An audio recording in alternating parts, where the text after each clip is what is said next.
নমস্কার বন্ধুরা, পুজোর আগে তোমাদের জন্য একটি দারুণ সুযোগ, যেখানে তোমাদের ডাব্লিউপির তরফ থেকে কিন্তু নতুন নিয়োগ শুরু হয়েছে। ডাব্লিউপির তরফ থেকে কিন্তু তোমাদের নতুন নিয়োগ শুরু হয়েছে, যেখানে তোমাদের মোট শূন্য পদ আছে কত? মোট শূন্য পদ আছে প্রায় 14,000 কিন্তু মোট শূন্য পদ আছে, যেখানে তোমাদের 8 পাস যোগ্যতায় কিন্তু নিয়োগ করা হবে এবং ছেলে মেয়ে কিন্তু সবাই কিন্তু এখানে আবেদন করতে পারবে এবং এখানে কিন্তু কোনো রকম পরীক্ষা হবে না, কোনো রকম পরীক্ষা ছাড়াই কিন্তু নিজের নিজের জেলাতে তোমাদের কিন্তু পোস্টিং হবে। তো বন্ধুরা, আমি আশিস, তোমরা দেখছো তোমাদের প্রিয় ইউটিউব চ্যানেল ম্যাথমেটিক্যাল আড্ডা 247।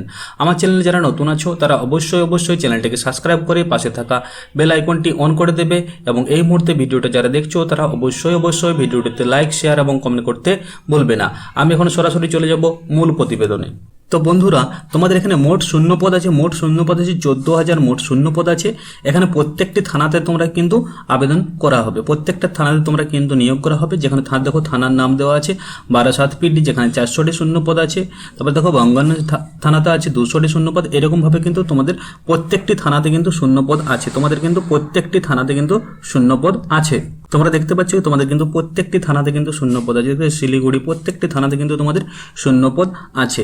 এখন দেখে না তোমাদের শিক্ষাগত যোগ্যতা। দেখো শিক্ষাগত যোগ্যতা বলতে এখানে কি চাওয়া হয়েছে? শিক্ষাগত যোগ্যতা বলে যে কোনো স্বীকৃত বোর্ডের বিশ্ববিদ্যালয় থেকে ন্যূনতম কি বলেছে, বিদ্যালয় থেকে ন্যূনতম অষ্টম শ্রেণী পাস করলে কিন্তু আবেদন করা যাবে। অষ্টম শ্রেণী পাস করলে কিন্তু তোমরা কিন্তু আবেদন করতে পারবে। এছাড়াও কি বলেছে দেখো, এছাড়াও বলছে মাধ্যমিক পাস, উচ্চ মাধ্যমিক পাস, গ্র্যাজুয়েশন পাস, এমনকি উচ্চতর শিক্ষাগত যোগ্যতা থাকলেও কিন্তু তোমরা আবেদন করতে পারবে। তো দেখো এখানে তোমাদের ন্যূনতম শিক্ষাগত যোগ্যতা চাওয়া হয়েছে 8 পাস, অর্থাৎ অষ্টম শ্রেণী পাস। মাধ্যমিক পাস বা উচ্চ মাধ্যমিক পাস বা গ্র্যাজুয়েশন বা তার থেকে বেশি উচ্চ যোগ্যতা থাকো, তাহলে কিন্তু সবাই কিন্তু এখানে আবেদন করতে পারবে। এটাই কিন্তু তোমাদের এখানে শিক্ষাগত যোগ্যতা চাওয়া হয়েছে। দেখো তোমাদের বয়স সীমা, দেখো এখানে বয়স সীমা কত চাওয়া হয়েছে, তোমাদের বয়স সীমা কত চাওয়া হয়েছে বলছে অফিসিয়াল বিজ্ঞপ্তিতে কিন্তু প্রার্থীর কিন্তু কোনো রকম একটি বয়স সীমা উল্লেখ করা নেই, কিন্তু আনুমানিক ধরা হচ্ছে তোমাদের বয়স সীমা চাওয়া হয়েছে কত?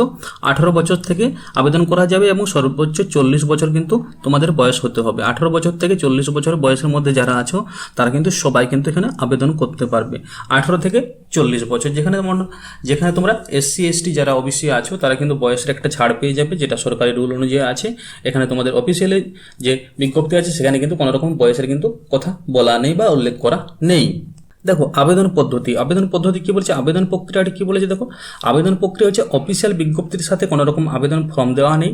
আপনারা নিকটবর্তী থানায় গিয়ে A4 সাইজে সাদা কাগজে দরখাস্ত লিখে আবেদন করতে পারেন এবং সাথে তোমাদের কি দিতে হবে? সাথে তোমাদের দিতে হবে আধার কার্ড, ভোটার কার্ড, শিক্ষাগত যোগ্যতার মার্কশিট এবং অ্যাডমিট কার্ড, এবং দেখো কি বলছে ব্যাংকের পাসবইয়ের জেরক্স কপি জমা দিতে হবে। অ্যাডমিট কার্ড বলতে তোমাদের মাধ্যমিকের যে অ্যাডমিট কার্ডটা আছে ওটা, এই সব কিন্তু তোমরা আবেদন করতে হবে দিয়ে, এবং একটা দরখাস্ত লিখতে হবে A4 সাইজ পেপারে, এবং সেটা তোমাদের নিকটবর্তী বা তোমাদের কাছের যে থানা আছে সেই থানায় তোমরা কিন্তু জমা করতে হবে।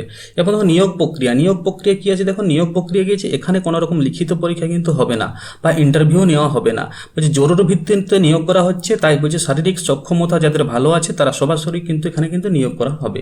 তাদের কিন্তু সরাসরি কোনো রকম কিন্তু লিখিত পরীক্ষা বা ইন্টারভিউ হবে না, তোমাদের শুধু মাপজোপ হবে, শারীরিক সক্ষমতা দেখা হবে মোটামুটি একটা, এবং তারাকে সরাসরি কিন্তু জরুরি ভিত্তিতে এখানে কিন্তু নিয়োগ করা হচ্ছে, সরাসরি জরুরি ভিত্তিতে কিন্তু এই নিয়োগটি হচ্ছে তোমাদের। তো বন্ধুরা, এখানে তোমাদের বেতন কত দেওয়া হবে বলছে, অস্থায়ীভাবে কাজের জন্য প্রতিদিন 626 টাকা করে বেতন দেওয়া হবে। এই কাজটি কিন্তু তোমাদের কিন্তু অস্থায়ীভাবে কোনো রকম স্থায়ী কাজ কিন্তু নয়, এখানে ডেলি বেসিসে তোমাকে বেতন দেওয়া হবে, যেখানে 626 টাকা কিন্তু প্রতিদিন তোমাকে বেতন দেওয়া হবে। 626 টাকা মোট 10 দিনের ভিত্তিতে 6,260 টাকা করে তোমরা বেতন পাবে। 10 দিনের ভিত্তিতে কত? 6,260 টাকা তোমরা কিন্তু বেতন পাবে। বলছে ট্রেনিং, বলছে যারা হোমগার্ড বা এই যে পদ নিয়োগের বিজ্ঞপ্তি তোমাদের বেরিয়েছে, এটা হচ্ছে হোমগার্ড পদে 3 দিনের মধ্যে একটা ফর্মাল ট্রেনিং দেওয়া হবে তোমাদের। 3 দিনের একটি ফর্মাল ট্রেনিং দেওয়া হবে 3 দিনের, এবং এই 3 দিনের ফর্মাল ট্রেনিংয়ের পরে তোমরা কিন্তু সরাসরি নিয়োগ করা হবে। তো বন্ধুরা, এই যে 14,000 যে শূন্য পদটা তোমাদের বেরিয়েছে জরুরি ভিত্তিতে, সেটা কিন্তু ডাব্লিউবিপি হোমগার্ডের তরফ থেকে কিন্তু বেরিয়েছে বিজ্ঞপ্তিটা, ডাব্লিউবিপি হোমগার্ডের তরফ থেকে। এখানে কিন্তু তোমাদের কিন্তু একটা চুক্তিভিত্তিক নিয়োগ করা হবে, তোমরা কিন্তু এখানে সবাই কিন্তু আবেদন করতে পারবে এই পোস্টটাতে।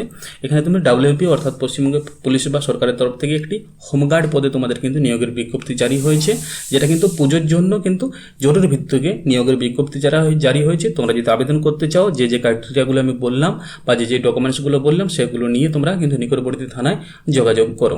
তো এই ছিল আজকে নিয়োগের বিজ্ঞপ্তির ভিডিও। নমস্কার বন্ধুরা।